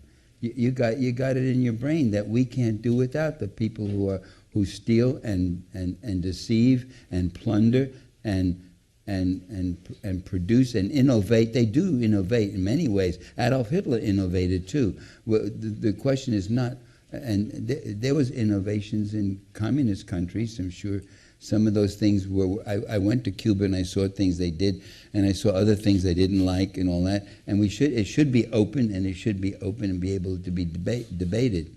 That's why I called for services. Cuba's going to have to. Cuba's already doing some of that, services and such, instead of letting everything be held by the government. That's impossible. You can't do that. But the government, you need a government that is going to help parse out things fair and square, and I think they do. They do that. I was just thinking, for instance, one of the small businesses they have in Cuba are women's. What is it called? Hairdressers, beauty parlors. There are women's beauty parlors. They're held in women's houses, and all that, and it's allowed. And the communist government had to back off. You don't get between a woman and her hair. A woman's hair is an ongoing dynamic all the time, and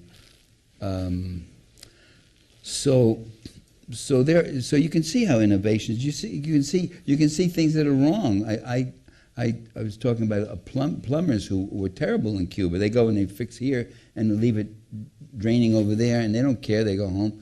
Restaurants in the Soviet Union, the last thing you want to do as a restaurant manager is have a big clientele that likes your food. They come a lot, and you got to serve it to them and all that. The less I have to serve out, the more I can take home and black market. That would be a kind of example of what you're talking about. Well, how do you stop that? Well, you can stop that. You can have social services. My position is where small business can operate, then have small businesses. And restaurants would be one example, because the last thing the restaurants owners in Russia wanted to do was to please a lot of people and serve them out. The less I served out, the more I had to sell on the black market or take home from my family or neighbors or whatever. It was a corrupt thing. And there are mythologies about it too. I mean, they thought things were so perfect, and they weren't perfect. But don't forget, the Soviet Union, there's not a single socialist country that didn't produce its world not being under fire. They all were under fire all the time. The Soviet Union's history, you look at just about every year in its history, and there was a crisis, there was invasions from the West, there was wars, there was civil wars, there wasn't one normal year where these people could sit and work it out for themselves and for each other. They couldn't do that. And so they also would compensate with myths about their country. Like, I remember when I was in Moscow, our guide, she said, "There's no prostitution in my country." I said, "What? What? No prostitution? This is a country of what, like almost 400 million people at that time. No prostitution?" I said, "Well, there may not be any prostitution in your country, but there's quite a bit in our hotel here." And then without missing a beat, she says, "Yes, I want you to know all those girls have day jobs and they work too." I said, "Oh, that fixes, that settles it. There's a little extra change here." We take a few more. So, we could go on with your questions. Mm-hmm. And it's a good question, though. Yeah. Ashley, yeah. Just to talk about organization a little bit, I find that the biggest obstacle to organizing workers is these kind of false struggles that capitalism places upon workers. It's like, people that ought to be uniting because they're in the same sort of boat that capitalism puts them in. But the rural and the urban divide gets, especially in Illinois, a lot of play. And we fight against each other when we really should be struggling against the bigger corporations. How would you recommend, or things that you've seen successful in kind of bridging those false mythologies of capitalism that divide workers? Rephrase that. Okay, so I mean, there's a couple of things there, and I'm not sure if I'm going to get it exactly right, but correct me if I'm wrong. The one is a question about how does organization look when you're organizing to confront mythologies. Is that fair? Yeah. So if a part of what we have to do is confront the capitalist mythology, how do we do that? With what resources? How do we deal with the deficit? All we have to do, is that what you said? How would we do it? What are some ways that we might be able to do that? Right, because there's a lot of other things you have to do. This is just one thing I was talking about. Yeah, so say that again, the last one. So what are some organizational strategies or forms or things that we might do together to confront and debunk capitalist mythologies? Right now, well, first thing is we have to inform ourselves about it, about what's going on. What is Monsanto? Why do they do these things? Why aren't these people being shot? We have to ask those questions. No. Did I say that? I'm so tired. Did I mention the mic was hot? Yeah. Right. Oh, I was on? Oh, my gosh. Yeah, Monsanto is a wicked, evil corporation. It really is, among the worst. So you're saying that people are not developing a critical perspective of how this thing operates? Is that what it would? And I think you have groups of workers set against each other when you should be, working against the system. Yeah. I I remember construction work. It was in Vermont, as a matter of fact, back when I was doing union support work there. He looked at one of the brochures for the Liberty Union Party, which Bernie Sanders was running into. Took the paper and he saw our program. He says, these are all good ideas except this last one. You know what the last one had? It had the word socialism in it. That we could adopt certain forms of democratic socialism so that people can all participate. Blah, blah, blah. That he didn't know what the hell socialism was. He was accepting it in the actual content thing, public transportation, public utilities. Yes, this is But then he didn't. He was afraid of a word, and they've got us afraid. That's why I think it's really terrific of Bernie to come out and say, yes, I'm a socialist. But then when he gets into particulars, socialist means put a little more taxes on the rich, or put a lot more taxes on the rich, and less on people who can barely make it now. I mean, that any good liberal would support that, you would think, if there were still some good liberals left in American politics. I don't know. Mm-hmm. Let's go on. I'm sorry, we haven't done justice. Maybe get a few more. Go ahead, Andy. I would like to, if we can't conclude by 9 for sure. Yeah, because that's another 15 minutes. Is that okay, Michael? So I could stay. Okay. I mean, I'm here now. The tough part is flying here. You mentioned PG&E, and here in Springfield we have a City Water, Light and Power, which is a publicly owned utility. In other words, it's not owned for profit, it's not owned by an individual or family, and it doesn't sell stock on the stock market. Is that the sole criteria for a socialist enterprise? And you also mentioned Social Security as being a socialist program, yet these two entities exist within the capitalist system. So, and yet, in ways they almost support the capitalist system. So could you elaborate on that a little bit? And Dr. Kowski, please jump in if you want. Thanks. The question is, we have in Springfield City Water, Light and Power, which is a public utility by some measures, but I mean, I'm not sure. So what, I guess, how would the question be? What's your complaint about it? Yeah. What is it? Well, I don't really have to complain about it. I'm for it, essentially. But why are you for it? Because for a long time we had the lowest electric rates, and also it is accessible as far as I know. Their Sierra Club is approaching them about a lake they want to build, and they're also the rate, they proposed a rate structure which is good for the utility but bad for the ratepayers and bad for conservation. So basically my question in regards to your talk is, you have a socialist enterprise as CWLP, you have a socialist program like Social Security, but exists within a capitalist system. And are these movements towards change? Are these good? Do they support the capitalist system? Is that sure they do. What you mean? The public utility supports cap?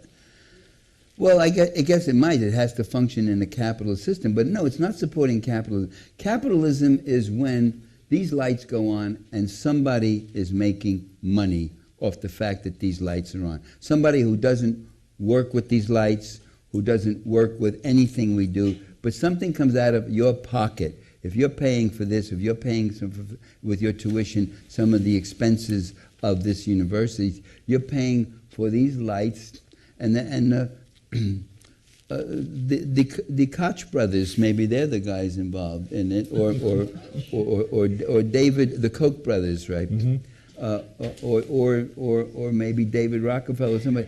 Every time in New York, every time I would put the light on, I was helping Nelson Rockefeller and David Rockefeller. They were making him richer. Why? What do these people have that they can get billions and billions of dollars? Walmarts. Why must we? What did Walmarts ever invent? What did the Walton family? The Walton family, of the top 10 richest people in America, 4 of them are from the Walton family. Of the top 25, I think it's about 6 or 7 altogether. Add up all their wealth, it's over $150 billion. Now, what did they do to get this kind of money? And whose money is that? It's our money. We got to pay it up. And they so underpay their workers that their workers have to go out and get food stamps. They're so underpaid that around Christmas time, they ask the public to come in and toss in cans of food and all for their own workers. They're shameless, these Walton family. They're shameless about it. And they get richer and richer. They got more money than they could spend in 5 lifetimes in the most freest way, wildest way. What is that about? This is a rational system. This is the way our people, we got people struggling and fighting, paying the Waltons for doing nothing and just riding on our backs. So that's why I think it's the public utilities. And the public utility can provide lights that are just as good as any other lights. They're not blinking out or flashing, are they? But one thing I would over there. One thing, yes, some of them are probably flashing. But one thing I would add, though, where I think I have a slightly more skeptical or critical view, I often disagree with my teachers, is that's why we're here. One of the things that, that Dr. Parenti talked about that I think is really important is democracy, not in the procedural sense, but in the substantive sense of the demos involved in the decision-making process. So CWLP is public in a certain sense, like in a kind of, thin sense. You might even say in a procedural sense. But you could substantiate these public utilities by making them more democratic.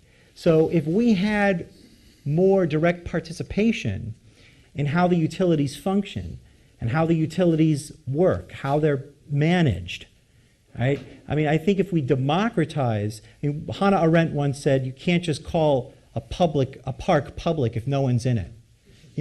I mean, you can, by which she meant that, that the public requires something, and that thing is us, the public, And so CWLP is a public utility on certain measures, but I think that it's a very thinly public. What we really would like to see is that the things called public, utilities, public universities, are not managed overly by a board of trustees and by wealthy administrators, but by students and by faculty, by people in the city, people in the community whose taxes, if you know how it goes with the state budget here in Illinois, but the state is never supposed to pay its bills, but we are expected to do that.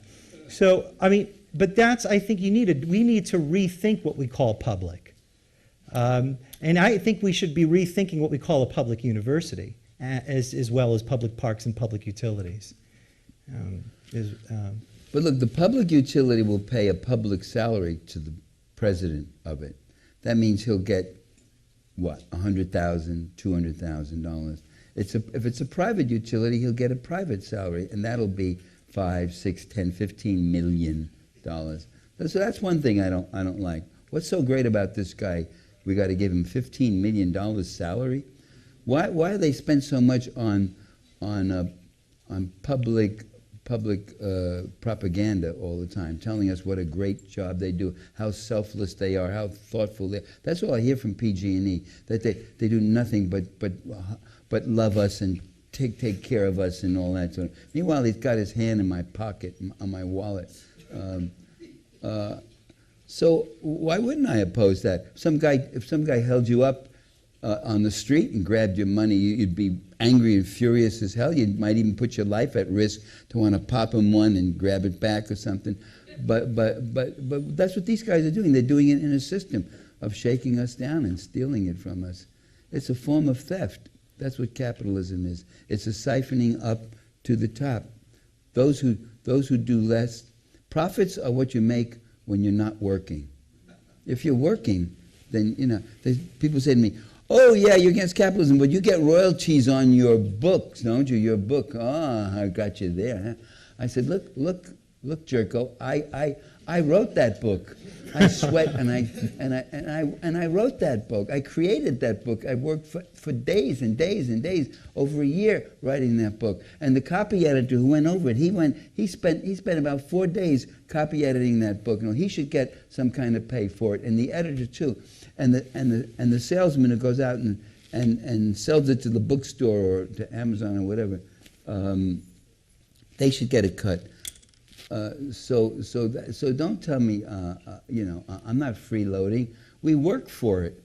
The freeloader is the guy who owns the publishing company, Macmillan. Macmillan was, it was Harold Macmillan, you know. Mm-hmm. He owns St. Martin's Press. Mm-hmm. And I'm sitting there in my living room, and he comes on the air, Harold Macmillan. You don't remember him. He was Prime Minister of England, an old guy years ago, and he said, and Dick Cavett was interviewing him and said, so what do you do? What do you do now that you're no longer prime minister? You're sort of retired. And he says, well, the family has a little publishing house that does quite well. And he made that little sound, you know, and I want to sit there and I was going, geez. And I wanted to really put my foot through my own television set. You know, that's how crazy you can get sometimes. And I said, he's the only guy who isn't, you know, who isn't contributing anything. He's just skimming the top off. He can sit back and run for Prime Minister of England. The Macmillan family was getting rich on St. Martin's Press, which is still a pretty big press right now. They don't publish my books anymore. Let me get there are a couple of women. Let me get you've had your hand up for a while, and then Ronnie in the back, you also had your hand up for a while. So we will have to start to draw to a close. Yeah. Because the women are being called on now. We have to no. No, we'll get. We should always. You should always call on women. Yes, that's what we're doing. Okay. That's what we're doing. Yeah, that's what you're doing at 10 o'clock or whatever. No. We opened with a woman. We've had a few. We've had Caitlin. We've had Ashley. I don't know your name. Oh, right. Oh, that's right. We did have some women. Yeah. You did. No, I had a real grievance. I've often given talks and all that, and the Q&A comes, and you know what happens? It's getting better, but you know what happens? 6 hands go up, and guess how many of them are men? 6 men. Mm-hmm.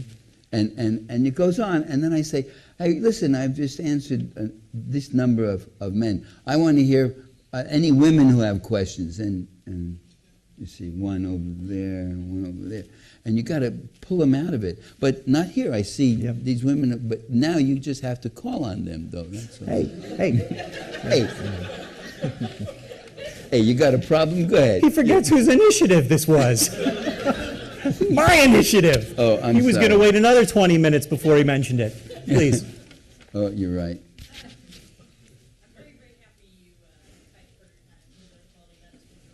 But you got to speak louder because I'm a dirty old man. I can't hear anything. I'm sorry. You mentioned a couple of terms like cannibalism and that it siphons up from the bottom, that the top 2 and 1% are accumulating wealth at an exponential rate, and that it's probably getting to be absolutely out of control. And you said that slowly they're gaining more and more ground and we are losing. And I think could I just interrupt a second? Which is why there are some left-righters who call it monopoly capital. I didn't use that term tonight, but that it tends toward monopoly all the time in the competition. Go ahead, I'm sorry. Okay. And I think we've seen throughout history there comes a tipping point, and I think we've seen that both sides of these classes are willing to show physical violence. Would you at any point see this as weak? Do you see that we're going to keep losing ground? And if we continue to, what do you see the end game being? What do you see being? Do you see even there being a tipping point, or that it might just kind of get to the point where we have in the past where we've got a king with a castle and just everybody working in the mud around it? in the revolution? How would you see it playing out in the future? Well, I think... Should I just try to repeat? Yeah, I'm not sure if I'm going to get all of that, but please correct me if I don't capture the question. So there's growing inequality, there's growing oppositions and class conflict of various kinds. What does Dr. Parenti see as where that might go? Is there might be some violence or revolutionary possibilities on the horizon? Is that right? You're interested in finding out where he thinks this might end up? Because since if we're going to continue losing ground, if he thinks we're going to continue losing ground, and if that happens, what's going to happen? Okay. Growing inequality, where's this leading us? When it gets so utterly desperate with the French Revolution, you had the pitchforks come out. You know, Barack Obama himself made a comment to one of these big business groups where he said, you know, I'm the only thing between you and the pitchforks. I thought that was a fascinating statement. He was talking about 1798, the French Revolution, 1797, I forget now. Yeah, but the French Revolution, you had two things. Utter misery. People were utter misery. And two, their opponent wasn't that powerful anymore. I mean, Louis XVI. Louis XVI, I think it was. Louis XVI, Louis the 16th, who went to the guillotine. He didn't have, I mean, his own guards were wavering and turning against him. And you had another class coming along. It was that middle class, that bourgeoisie class, and you had leaders like Robespierre and these people. They were playing for keeps. What frightens me is I think we may end up worse than that with a populace that doesn't fight back, that doesn't. They're too thoroughly brainwashed. They've decided that this is all happening because people are being hostile toward Christianity, or because women insist on getting abortions or something. You know, the development of false consciousness is much more clever than Marie Antoinette sitting there and saying, "You have no food, let them eat cake." You know, and she was preparing her own guillotine. So that's the problem. I don't see it. And then sometimes you don't know. Then you get surprised. You get utterly surprised. Look at those students who did go there. And you're right. They didn't say occupy the Pentagon. I made this point. Well, I wrote somewhere. They didn't say occupy Pentagon, occupy White House, occupy Congress. No, they went to the heart of the creature. Occupy Wall Street. They were saying who, and they put that right on the table. Then you got, you know, we didn't go anywhere with it. We didn't get enough organization out of it, and they got crushed. They all got crushed. But the one big gain they made was the propaganda gain of talking about 1% and 99%. Well, there are those of us who have been for years trying to talk about the great divide between the rich and such. When in a country where people think, oh, we're all middle class. There's a few poor down there, a few losers, you know, and there's a few super rich, but they're nothing. But in America, we're all middle class. Baloney, all middle class. And the middle class is fighting and struggling and is holding on like this, you know, if it's holding on at all. So I really don't know what the future has in store. And then there's the additional pressure. We may be running out of time. The French in 1790 never had this problem, but we are facing an ecology that is in a crisis of a kind that we've never seen. Well, these idiots, they're actually celebrating this, some of them. There are actually now corporations arising that are designed to help people take advantage of the climate change, how they can make money on climate change. They're crazy, you know. Years ago, I said, these people are not going to come to their senses until the North Pole melts. That was my term, the North Pole, meaning the Arctic. Well, the Arctic is melting. It's now melting in my lifetime. I can't believe it. And what are they doing? They're getting up there saying, oh, isn't this good? We can have a Northwest Passage now. So Lewis and Clark wanted a Northwest Passage, right? In fact, Columbus himself was looking for a passage to get around there. And we can do this, and we'll be able to do that, and we can cut off. We don't have to go around Cape Horn anymore and all that. So that's crazy. They really are, and it's causing all sorts of ecological things. The Gulf Stream, the Caribbean Stream, and all that. It's going to change tremendous. It's going to make tremendous changes of climates in the North American continent and even in Europe. It may be a disaster of momentous dimensions, and it may come in your lifetime. I don't know. And I think if I could just add something to that in relation to your question. Are you depressed enough now? Well, I think there is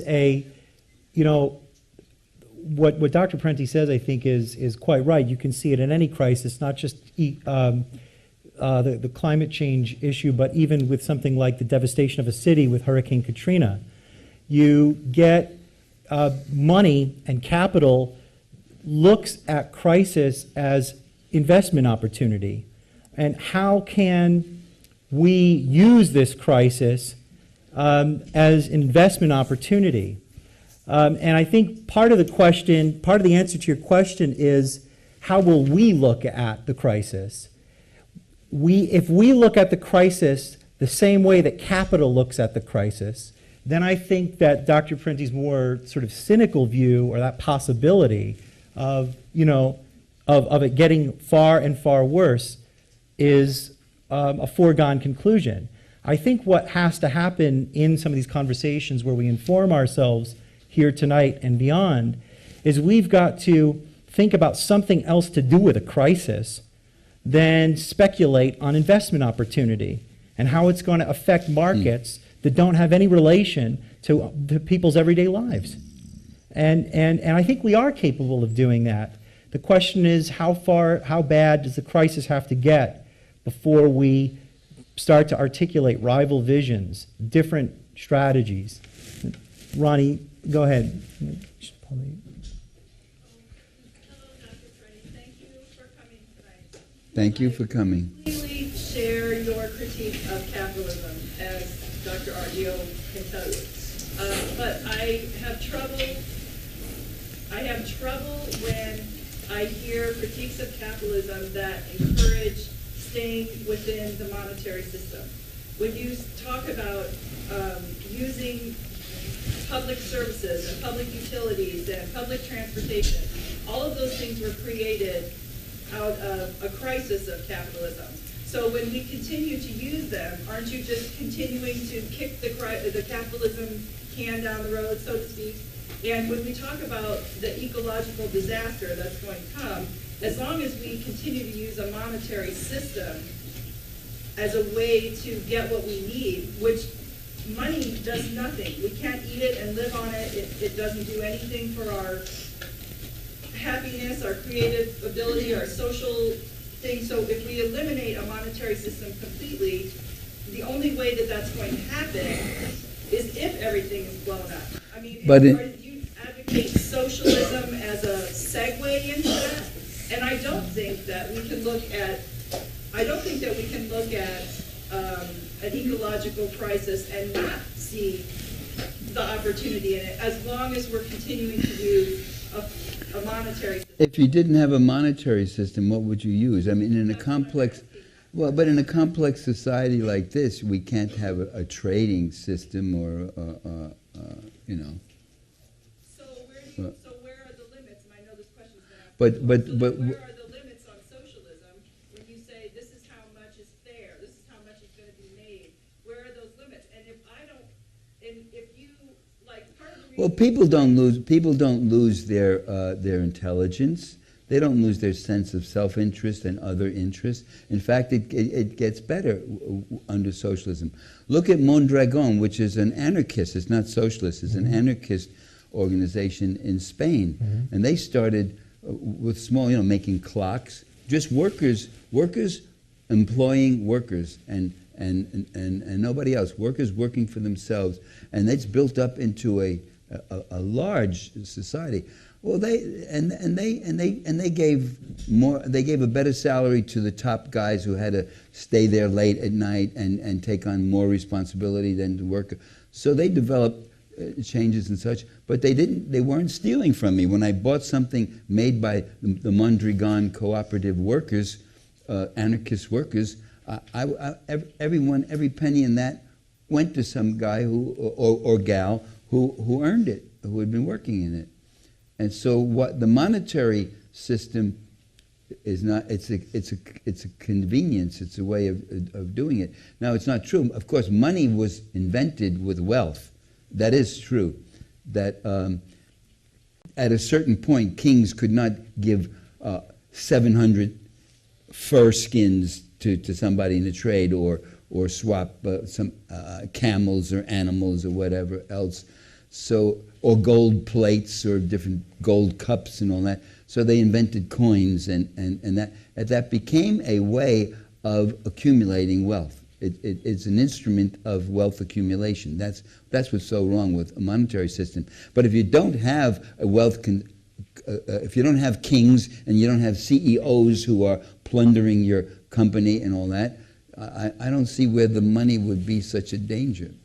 Because people are still in the monetary system doing jobs that aren't creative. Like you talked about somebody making clocks or doing something creative, but what about the person who just comes to work here at the university and cleans it up and they have dreams of doing something else? They're in that monetary system, so they have to stay in the monetary system cleaning up something they don't want to do? Or maybe they want to do something else. What about somebody, I mean, I understand how... that is a tough question. Monetary is financial, money has been traded. It tends to do so in opposition to capitalist power, to capital, to the wealthy elite, much to their chagrin. And I think I find that wholly convincing. I think there's a it's not even a question of persuasion, there's a historical record that we can consult that shows us that, quite frankly, the best things under capitalism are the least capitalist things. That is to say, the 8-hour workday is not something that people who ran companies were thrilled about.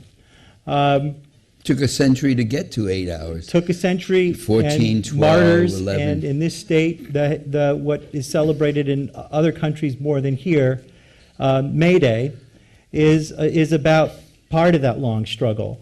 But I think one of the problems with capitalism versus reality is that capitalism is a mythology, and it has its own mythology, and it's quite disconnected from the reality. And what happens a lot of times is we look around and we see things like innovation, or we see things like something we like the lights, or we have a really good dinner, and we say, damn, isn't capitalism great? Because of the dinner. Says that? Who says that? Nobody really says it. Raise your hand, Michael, if you ever say that. Yeah. I'm going to kick you out of here. Yeah. all of the people who have said I've been screened out, they're not here. They weren't allowed to. No. But what my point is that I think we need to stop giving capitalism credit for everything we like in a capitalist world. I think we should give democracy credit. I think we should give the demos credit. So when you look around and you see things that you are really glad we have, we should not always concede to capitalism that it's because of capitalism and its long history that we have those things. There are a whole lot of things that we have, that we love and that we enjoy, that we should take credit for having, and that we should understand where they come from.